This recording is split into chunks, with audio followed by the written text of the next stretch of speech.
attention that day. Next slide.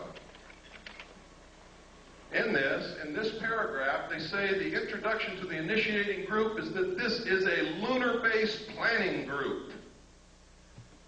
And then it's going to be attended by the RAND Corporation, by people from UCLA, by North American Aviation. Next slide, please.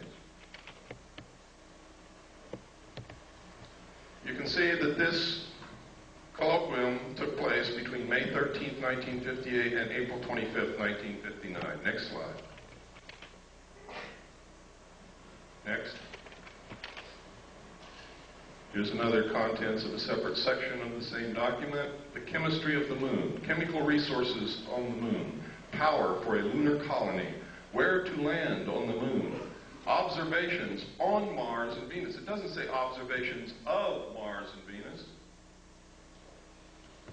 Gamma-ray spectroscopy of the moon's surface, program of lunar and planetary experiments, and the crater Linnae, which is very important, ladies and gentlemen, because the crater Linnae has completely disappeared from the surface of the moon.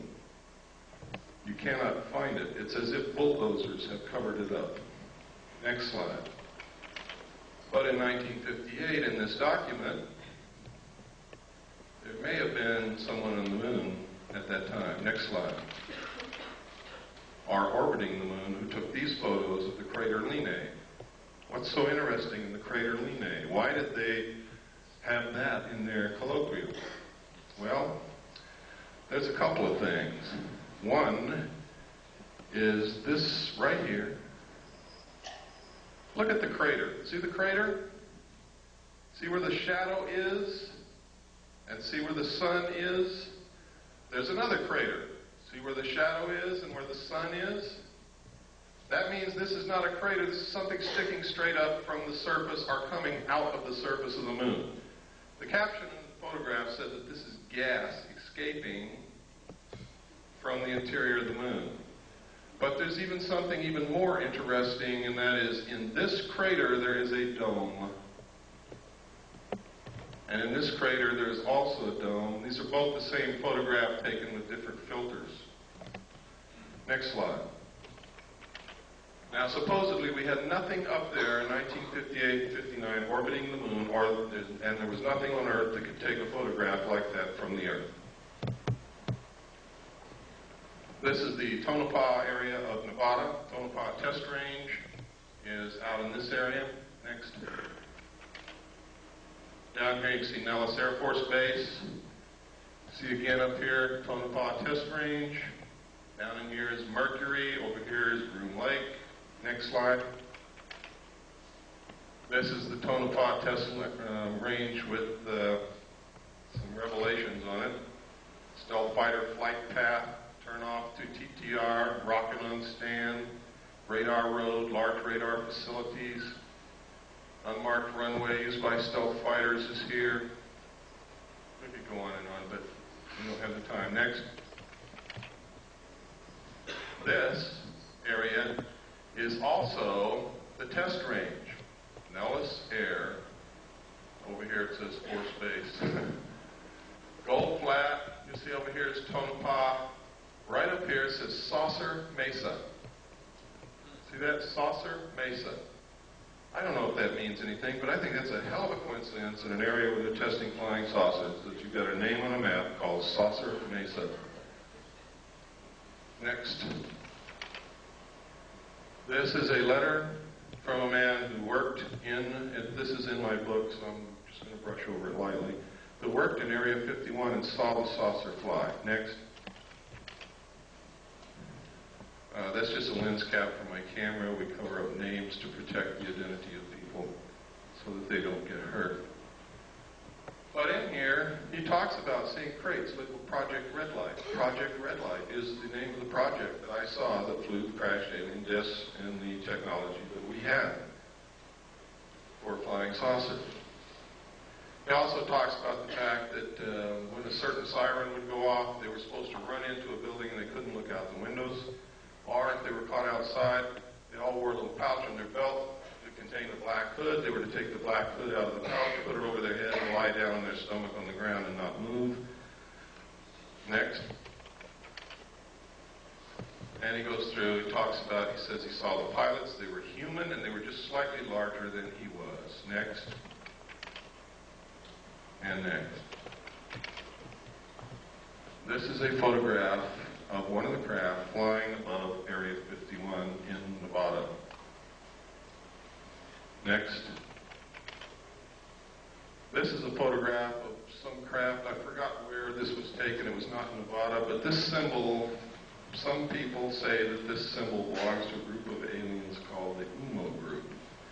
Now, I did a lot of research to find out if there's anything in this earth named UMO. I found an UMO corporation in London, England, that was a KGB front company. Just like the CIA has front companies. One of them is Gray Advertising in New York City.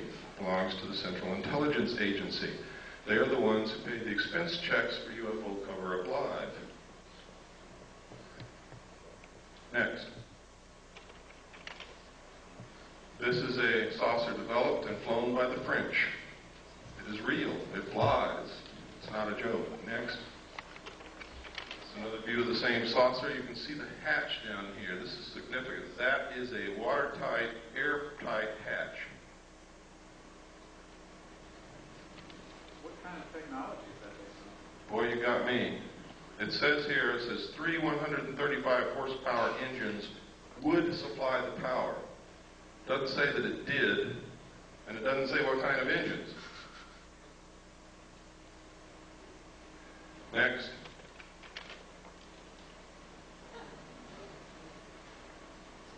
Now, if you remember, not too long ago, Jackie Gleason's wife, after he died, released an unpublished manuscript, and in it she says that Jackie Gleason told her that he was asked to accompany President Nixon to Homestead Air Force Base, where President Nixon showed him dead alien bodies in a morgue.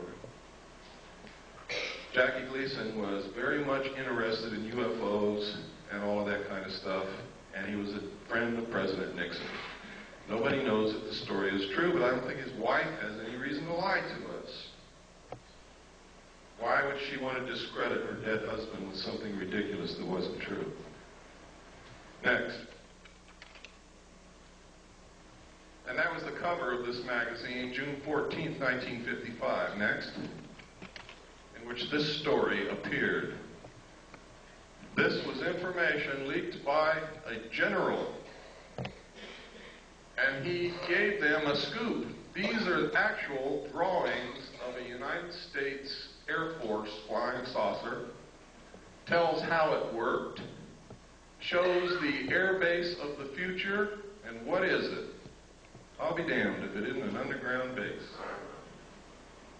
where they can go in and out this way, out cliffs like they do under the Archuleta Mesa near Dulce, New Mexico, or up out the top.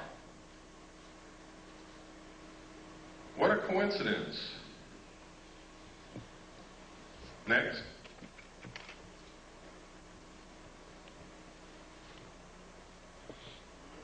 Next. As it evolved into this. Here we are again at the Nevada test range. Next slide.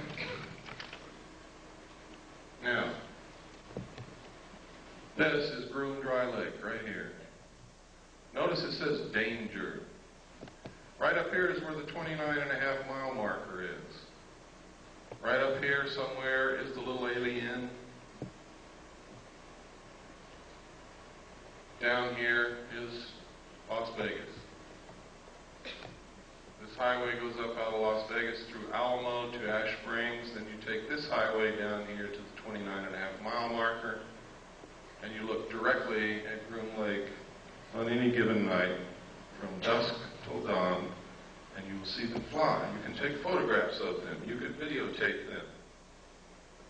Thousands of people have done it. They have called into radio shows and said what they saw. When Billy Goodman was on KVEG in Las Vegas, every night, dozens of people would call in and report what they saw out there. Next slide.